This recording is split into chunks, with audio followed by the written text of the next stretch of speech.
I've been driving long-haul routes for nearly 20 years, and if there's one thing I swore I'd never do, it was pick up a hitchhiker. Too many horror stories. Too many bad endings. But that night, something made me break my rule. It was a little past 2 in the morning. A storm had rolled in fast, drenching the highway in sheets of rain. Visibility was garbage, and the only thing breaking the darkness was the occasional flicker of lightning. I was somewhere along Highway 93, a lonely stretch of road where the nearest town was miles away. That's when I saw her. A young woman stood on the shoulder, soaked to the bone, her pale arms wrapped around herself. She wasn't waving or signaling for a ride, just standing there, staring at the road like she was waiting for something. I should have kept driving. Every instinct screamed at me to keep going. But my hands were already turning the wheel, guiding my rig to a stop beside her. I rolled down the passenger side window, rain instantly blowing in. "Hey, you alright?" I called out. She turned to me slowly, her dark eyes reflecting the glow of my dashboard lights. She nodded once, then stepped forward and climbed in. She didn't say much, just whispered her name, Marie, and sat stiffly in the seat, her hands folded in her lap. Her wet clothes didn't leave a single mark on the seat. No puddles, no damp fabric smell. It was like the rain hadn't touched her at all. I tried to make conversation, asking where she was headed, if she needed to call someone. But she just kept staring out the windshield, her lips barely moving. Then, a few miles down the road, I glanced at her again. She was gone. The seat was empty. The seatbelt was still buckled. There was no sign that anyone had ever been sitting there. My stomach dropped, my hands tightening on the wheel. I slammed on the brakes, my rig skidding slightly on the wet asphalt. My breath came in short gasps as I turned to search the cabin. That's when I saw it. A single wet handprint, smeared across the inside of my truck's back window. The hair on my arm stood on end. I turned back to the road, gripping the wheel so tight my knuckles went white. I didn't stop again until sunrise. And when I finally did, I found something waiting for me. Another handprint. This time, on the inside of my windshield.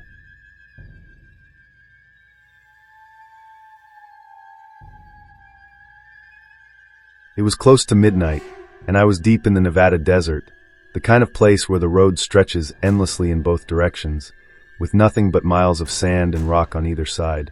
The sky was pitch black, no moon, no stars, just an abyss overhead. That's when I saw them. A convoy of 5 trucks, all moving in perfect unison, their taillights glowing red in the distance. They weren't just in formation, they were synchronized, turning, accelerating, and braking at the exact same time.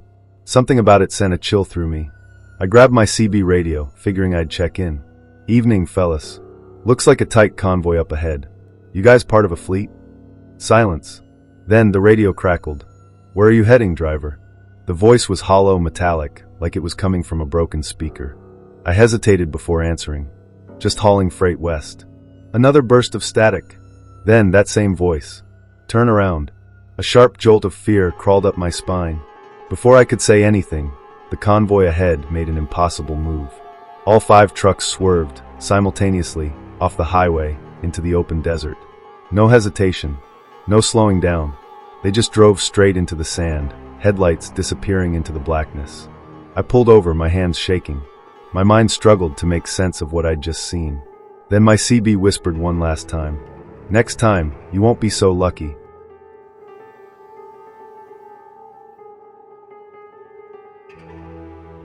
Truckers see weird things on the road. Shadows, animals, tricks of the light. After enough years behind the wheel, you learn to ignore the shapes that dance in your mirrors at night.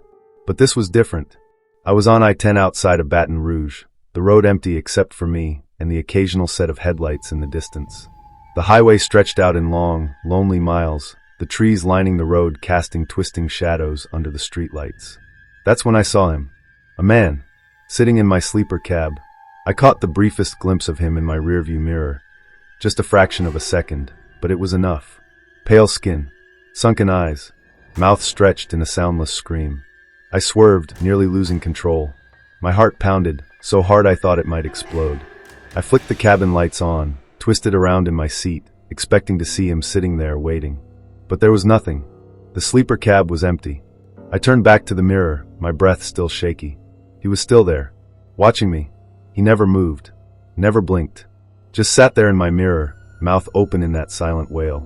I drove through the night, afraid to look again. Afraid that if I did, I'd see him getting closer. By dawn, he was gone. But now, every time I check my mirror, I brace myself. Because I know one day, he won't just be sitting there. He'll be right behind me.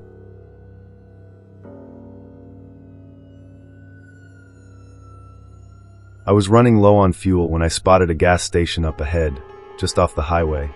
It looked old, like something straight out of the 1970s. Flickering neon lights, rusted pumps, an old Chevy parked by the door. Something about it felt off. I stepped inside, and a musty smell hit me immediately. The guy behind the counter didn't even look up. Just kept staring at the old radio playing a song I barely recognized. I went to pay, and that's when I saw the newspaper on the counter. The date, July 14th, 1973. My stomach dropped. I looked around. The posters on the wall, the prices on the shelves, it was all wrong. Everything looked decades old, like I had stepped back in time. The old man behind the counter finally looked up. His eyes were solid black. I turned and bolted. When I reached my truck and looked back, the station was gone. Just an empty lot. And when I checked my fuel gauge, still on empty.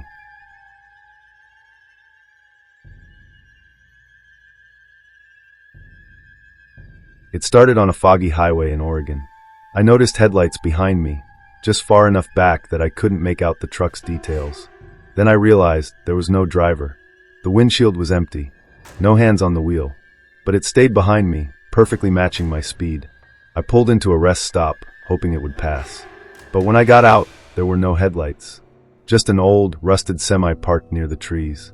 And on the door, my name, the same make, the same model, and the keys were in the ignition, waiting.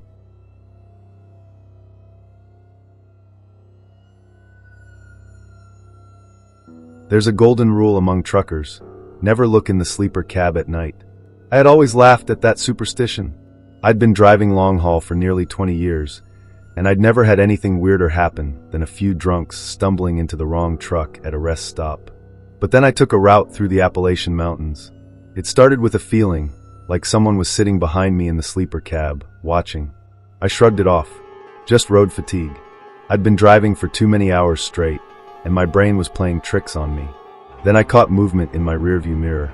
Just a flicker. A shifting shadow. I turned, but the sleeper was empty. The curtain swayed slightly, as if someone had just ducked out of sight. I told myself it was just the truck's movement. But the feeling didn't go away. I stopped at a gas station a few hours later, stretched my legs, and grabbed a coffee. When I climbed back in, the air inside my cab felt different. Stale. Too still. I checked the sleeper again. Empty. But when I looked at my bunk, my stomach dropped. The blanket had moved. I hadn't touched it, hadn't been back there since I started driving. But now it was crumpled, pushed to the side, like someone had been lying there. I drove through the night, refusing to stop again. Every so often, I'd catch glimpses of something in the mirror. A pale face, a sliver of movement. But the second I turned, it was gone. By the time the sun came up, the feeling had faded. I finally dared to check the sleeper in the daylight. Everything was back to normal. But I still don't look back there at night. Because I know now, I am never driving alone.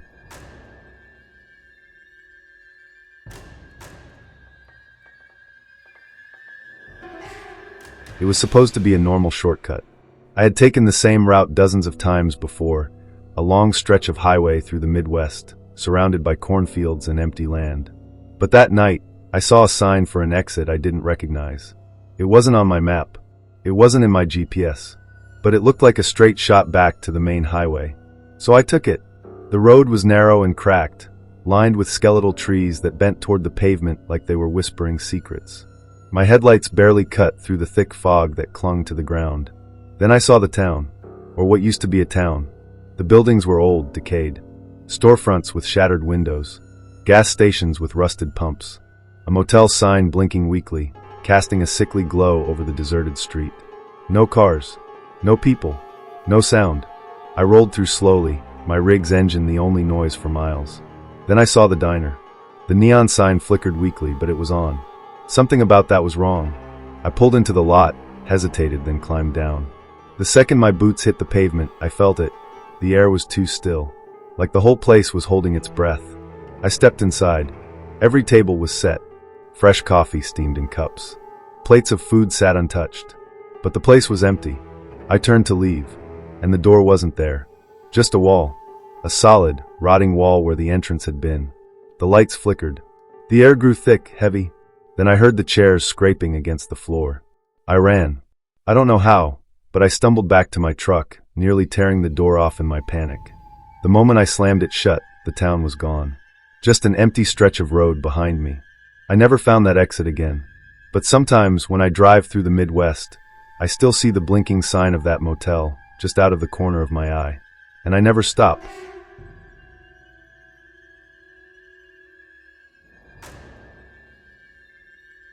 There's a rest stop in New Mexico that truckers warn each other about.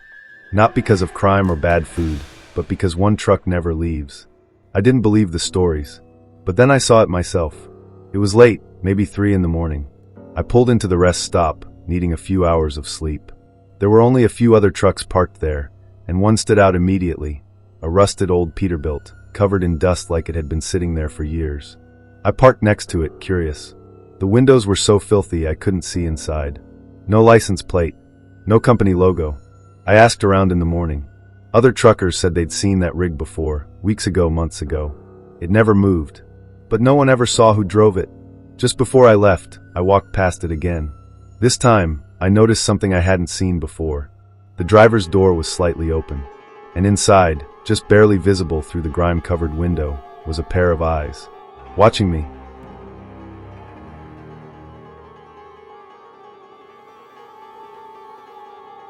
I was hauling freight through Texas when I picked up a distress call on my CB radio.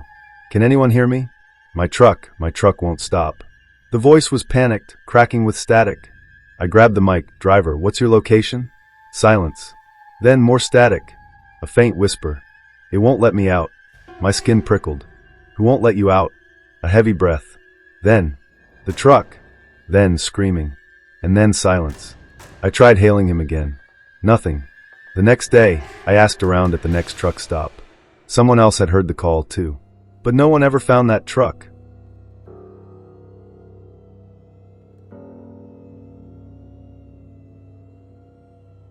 There's a stretch of highway in Montana that doesn't exist. I know how crazy that sounds, but I swear it happened to me. I was driving west, following my route like always. The road was empty, just a long stretch of black asphalt and endless sky. Then my radio crackled. A voice, garbled, broken, murmured, "Slow down." I frowned, checked my speed. I wasn't going too fast. The voice came again. "Don't keep going." Then my GPS went dead. And my odometer? It was counting backward. I slammed the brakes, my heart hammering. I looked around, and the road behind me was gone.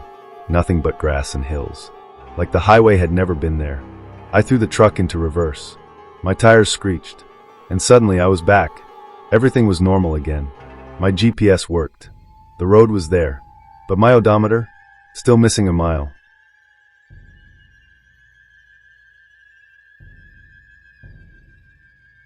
I had heard the rumors about a truck graveyard deep in the backroads of Louisiana, but I never believed it. Until I found it.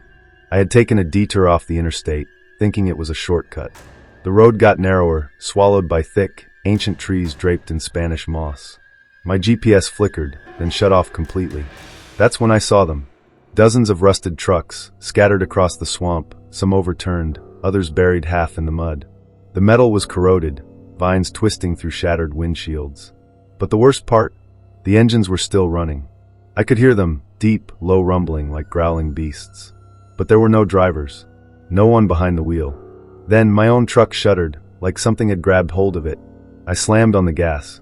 My tires spun in the mud, but I forced my way back to the road. In my mirror, the graveyard was gone. But my odometer? It showed I had driven an extra 50 miles, on a road that doesn't exist.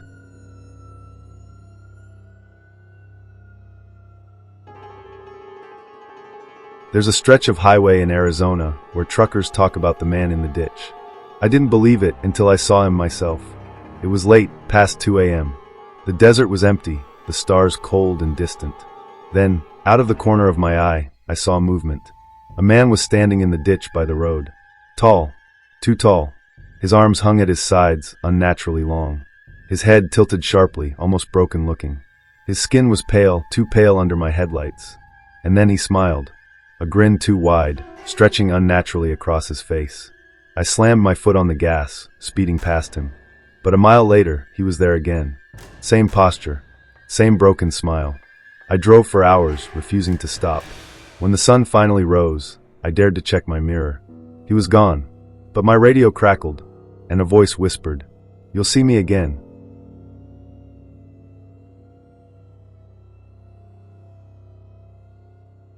Some roads aren't meant to be driven.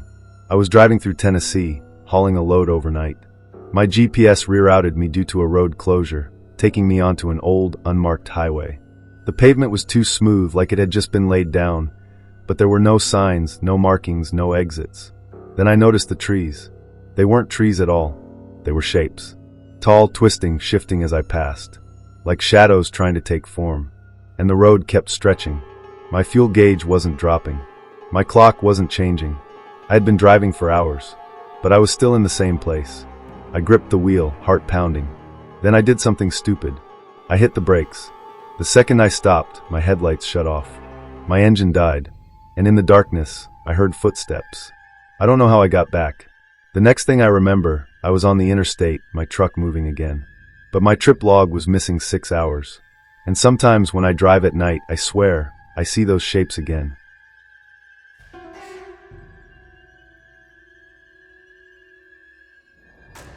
There are rules about picking up hitchhikers. Rule number 1, never pick them up at night. I should have listened. It was past midnight, on a deserted road in Wyoming.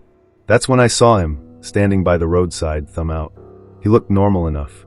Dark hoodie, backpack. His face was hidden in the shadows. I slowed down. I don't know why. Something about him felt wrong. But before I could stop completely, he moved. Not walked. Not ran. Moved. 1 second he was beside the road. The next, he was at my passenger door. His hood fell back. His face wasn't human. A gaping black hole where his mouth should be. No eyes. Just pits. I hit the gas. My truck roared forward, tires screaming. I checked my mirror, and he was already in my back seat. I nearly drove off the road. But when I looked again, he was gone. Just an empty seat. But my radio crackled, and a voice whispered, "Next time, stop."